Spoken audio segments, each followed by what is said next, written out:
তো হ্যালো বন্ধুরা, good afternoon. আমি আজকে আরেকটা রান্না নিয়ে চলে এসেছি। রান্নাটা হচ্ছে যে আমি কাতলা মাছের মাথাতে মুড়িঘণ্ট করব। দেখো আমি কড়াইতে তেল দিয়ে তেল গরম হয়ে যাওয়ার পর শুকনো লঙ্কা দিয়ে দিয়েছি সেখানে দুটো, তারপরে জিরা দিয়ে দিলাম, গোটা জিরে দিয়ে দিলাম, তারপরে সাথে দিয়ে দিলাম হচ্ছে আমি এখানে তেজপাতা দুটো দিয়ে দিয়েছি, তারপরে হচ্ছে বেটে রাখা আদা দিয়েছি, আদাটা বেটে রেখেছিলাম, তারপরে দিয়ে ভালো করে একটু নাড়িয়ে চাড়িয়ে নিয়ে যখন একটু ভাজা ভাজা হয় তখন এখানে আতপ চালটা যে ভিজিয়ে রেখেছিলাম, ভিজিয়ে জল যে রেখেছি ওটা আমি দিয়ে দিলাম। দিয়ে দেওয়ার পরে এখানে লবণ হলুদ অ্যাড করে দেব। তা এখানে হলুদটা এখন দিচ্ছি না এই কারণেই, কারণ আমি যে মশলাটা বানিয়েছি মশলার সঙ্গে হলুদ সব কিছু জিরা গুঁড়া তারপরে লঙ্কার গুঁড়া সব কিছু মিক্স করে সুন্দর করে রেখে দিয়েছি।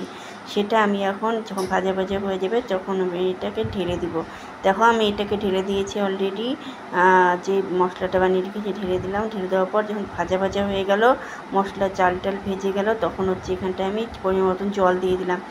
জলটা যাতে সুন্দর করে টেনে নেয়, যতক্ষণ চালটা না একটু নরম নরম হচ্ছে ততক্ষণ এটা ফুটবে, ঠিক আছে। এটা চালটা ফুটছে প্রচুর, মানে এটা ফুটা যতক্ষণ না হচ্ছে তাই ফুটে গেছে দেখো চালটা। এখন আমি এটাকে নামিয়ে নিব, ঢাকনাটাকে নামিয়ে নিলাম। দেখো চালটা একটু ফুটে উপরে মানে বুদবুদে উঠে গেছে। এখন এখানটা কাতলা মাছের মাথাগুলো যে ভেজে রেখেছিলাম, ভাজা কাতলা মাছের মাথাগুলো এখানে এক একটা করে ছেড়ে দেবো। প্রত্যেকটা ছেড়ে দেওয়ার পরে সুন্দর করে ছেড়ে দেওয়ার পরে এখানে হচ্ছে দেওয়া হয়ে গেল। আর এটা ফুটছে, তারপরে একটু নাড়িয়ে চেড়ে নিব যাতে গায়ে গায়ে একটু মশলাগুলো লেগে যায়, চালে সেটা লেগে যায় মাছটা। তারপরে আবার কিছুক্ষণের জন্য এটাকে আমি হচ্ছে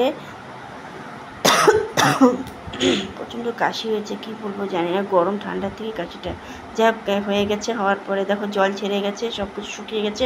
এখন আমি ঘি দিয়ে দিলাম, নামানোকে ঘি আর গরম মশলা দিয়ে দিলাম, সানরাইজ গরম মশলা গুঁড়ো দিয়ে দিলাম। দিয়ে আবার সুন্দর করে নাড়িয়ে চেড়ে নিব। নাড়িয়ে চেড়ে নেওয়ার পরে তারপরে হচ্ছে দেখো আমি এটাকে এখন আমার পরিবেশনের জন্য একদম রেডি। তোমাদের কেমন লাগলো অবশ্যই কমেন্ট করে জানাবে, ঠিক আছে।